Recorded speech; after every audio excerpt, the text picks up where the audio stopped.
Welcome, everybody, to the show. John Clegg here, your host and chief strategy guide. It's the middle of July, well, towards the end of July, I guess. And the new topic for this week is inflation. The figures came out last Tuesday. Inflation has surged 9.1% in June, the most since November 1981, my junior year at the University of Kentucky Business School. So I'm going to talk a little bit today about what happened back then 40 years ago and share some details that not everyone knows about in the history of inflation here today on the show. So quick shout out to our sponsor. Today's show is sponsored by none other than Better Source Benefits Options Solutions. Check us out at www.bettersourcebenefits.com and browse around at our website. So back to the meat of the matter today is the annual inflation rate in the U.S. accelerated to 9.1% in June of 2022, the highest since November of 1981.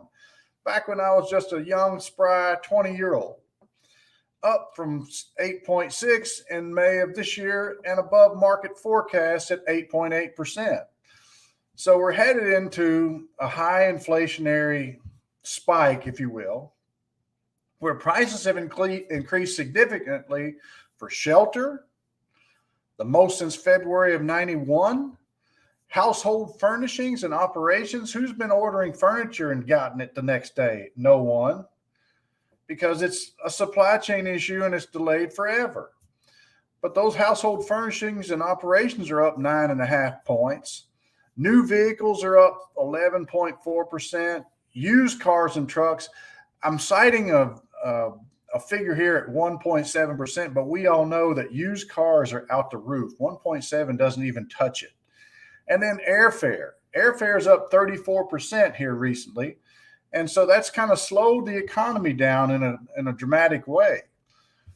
And then you heap on energy. Energy prices have gone through the roof, 41.6%, the most since April of 1980. So here we are again, and gasoline at 59.6%, the largest increase since March of 80. You know, we're throwing back a long way to get to the March of 80 figures. Fuel oil is up 98.5%. Winter is coming. We've talked a little bit about that. It's going to be tough. It's going to be brutal on households across the country. Electricity is up 13.7%, the largest increase since April of 2006. So it's been creeping up, but it's up again now, the highest in almost 20 years. And natural gas is up 38.4%. So that's the largest increase since October of 2005. So we've had a pretty good run, but you know, it's starting to catch up with us. And then food costs. How many of you know? I just had a $12 lunch at Chick-fil-A. That's ridiculous for some chicken nuggets and a little fruit. So food costs have surged 10%. That seems low, the most since February of 81. And with food at home jumping 12.2%, which is the most since April of 79, back when I was a young kid. So these price pressures have broadened to virtually every major line of an item with inflation categories. And this is coming from the head of iShares investment strategy at BlackRock. The core inflation is still high, but the drastic difference between headline and core shows how much the recent move in prices has been driven by food and energy price volatility resulting from supply shortages. We've heard all about the supply chain in the last 2 years. And it's coming now to hit us right where it hurts, and that's in the pocketbook. So is history repeating itself? Well, that's what we're talking about today, because with inflation at 9.1, let's take a look at what happened back in 1981, because those figures I just cited to you are ridiculous, but we've seen them all before. Many of you watching today may not have ever experienced any kind of period like this, but I'm here to share there is some history. So let's look at what happened in 1981. Globally, while some countries experienced downturns in economic output in 80 and 81, these are the 1900s, folks. The broadest and sharpest worldwide decline of economic activity back then, and the largest increase in unemployment was 1982, with the World Bank naming the recession the global recession of 1982. It was widely considered to be the most severe since World War II. So consider the domino effect of this worldwide magnitude, okay? But here's the story that I want to share with you today. The key event that led to the recession was a surgical procedure performed on the Shah of Iran. Let me flesh that out for you. Thanks to Dr. Marty McCary, author of the book Unaccountable, he shares this story in chapter 4 about the super surgeon and the Shah. Now, the Shah of Iran was a leader that had been installed by the United States government over in Iran back in the 50s. And in 1978, he was feeling poorly, and turned out he had a swollen spleen. So in 78, super surgeon Dr. Michael DeBakey, he's the inventor of the DeBakey forceps, which is widely used as one of the most important tools in the surgical suite. DeBakey was a highly regarded cardiovascular surgeon who actually performed surgery on the Shah of Iran, not to do cardiovascular work, but to remove his swollen spleen. That's not his specialty. Well, the super surgeon nicked the pancreas in the procedure, but he failed to install the drain tube. It's a common procedure. Whenever you're working around in a lot of these internal organs, you put a drain tube in case there's a nick or a cut in some other part of the body, and anything that leaks out can drain out. This doctor, the super surgeon, insisted that the operation was perfect and went on about his business. Well, they had to drain the abdomen of the Shah. Less than 6 months later, they had to rework and clean him out. At less than 6 months later, the Shah is dead. Well, what happens when the Shah of Iran dies? Chaos ensued, and the world came to meet the Ayatollah Khomeini. And who can remember Walter Cronkite coming on TV every night, closing the CBS Evening News with the 463rd day of captivity for 53 American hostages held in Iran. So boom, 53 hostages held, American hostages in Iran. The Iranian Revolution ensues. It leads to the 1979 energy crisis. They restrict the supply chain, and it caused disruption to that global supply chain. And here we go. The oil prices went up crazily in 1979 and early 1980. And when oil went up, everything else got pushed along with it. Several G7 countries suffered the same fate as the United States because we had Canada, West Germany, Italy, United Kingdom tightening their monetary policies to increase interest rates in order to control the inflation. And what happened was stagnation, or stagflation, they called it back then, when you had high interest rates, high unemployment, and nowhere to go with them because there wasn't any money supply to pay people to get them back to work. So prior to the 2007-2009 recession, the 81-82 recession was the worst economic downturn in the United States since the Great Depression. And the unemployment was widespread there, especially in manufacturing and construction and the auto industries.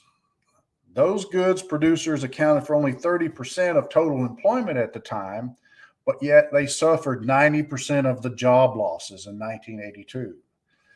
3/4 of all job losses in the goods producing sector were in manufacturing. and residential construction.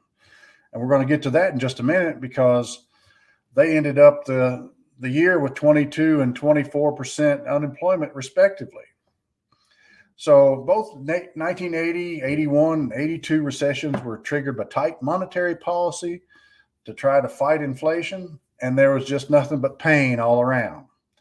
17, 18, 19% interest rates on mortgages were not unheard of.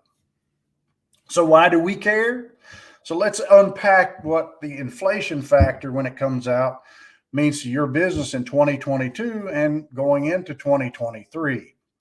Looking forward, inflation's not coming down, and healthcare inflation, this is what we talk about a lot, is commonly tracked at 2 times the consumer price index, or the CPI. So if you can expect a 2x of 9.1 or 8.6, you're looking at a 16 to 18% rate increase on your medical plans. That ain't no good. Plus, if you were on the better side of that and you see an average over a 6-year period of 12%, say, the rule of 72 says that in the next 6 years, you could see a doubling of your insurance premiums on medical. So if you're spending $2.5 million, that could be $5 million in the next 6 years. That's scary. And here's the flip side of that. 52% of the companies already are into high deductible medical plans. The levers are fewer and fewer to pull to escape the hard reality of the cost like that impacting the bottom line and employees' paychecks. Let's look at the order of consequences now. All right. We discuss with our individual clients from time to time. We're sitting down with folks and we talk about mug money with mortgage, utilities, and groceries. Mug money, mortgage, utilities, and groceries. Here's how that breaks down. The pain in the mortgage market's only getting worse as higher interest rates and inflation hammer these American consumers. The home buyers have been contending with high prices. We've all seen house pricing just go out the roof. They're contending with high prices, but now with the rates almost double for mortgages what they were in January, many buyers out there losing considerable purchasing power. With the expenses that are up 100%, gasoline, 37% for eggs at the grocery, baby food supply is a dramatic problem. Winter is coming with natural gas supply chain issues compounding the costs in the energy sector. Boom. Let's look at wages. Wages are barely up 3 to 5% since COVID. Hospital labor is up 500% for those contract folks. And not only that, but with that increase in labor, you've got the hospital's margin shrinking because the occupancy figures for the hospitals during the time of the pandemic were very, very weak. There was nobody in the hospital, even though the mainstream media might have you thinking something else. So you've got hospitals experiencing shrinking margins, and they're putting pressure on the payers, Blue Cross, United, Cigna, Aetna, Humana, to increase payments. What does that translate to you? Well, there's really nowhere to go. You talk about medical debt. You've got over 5 million people experiencing huge levels of medical debt. It's the single highest balance on a person's credit report. There are no higher deductibles that can be put in. You're at $5,000 or $6,000 or $7,000. I mean, where are you going to go with that? No narrow network's going to do it. There's no white horse riding, there's no unicorn out there. I guess I'm trying to spit it out.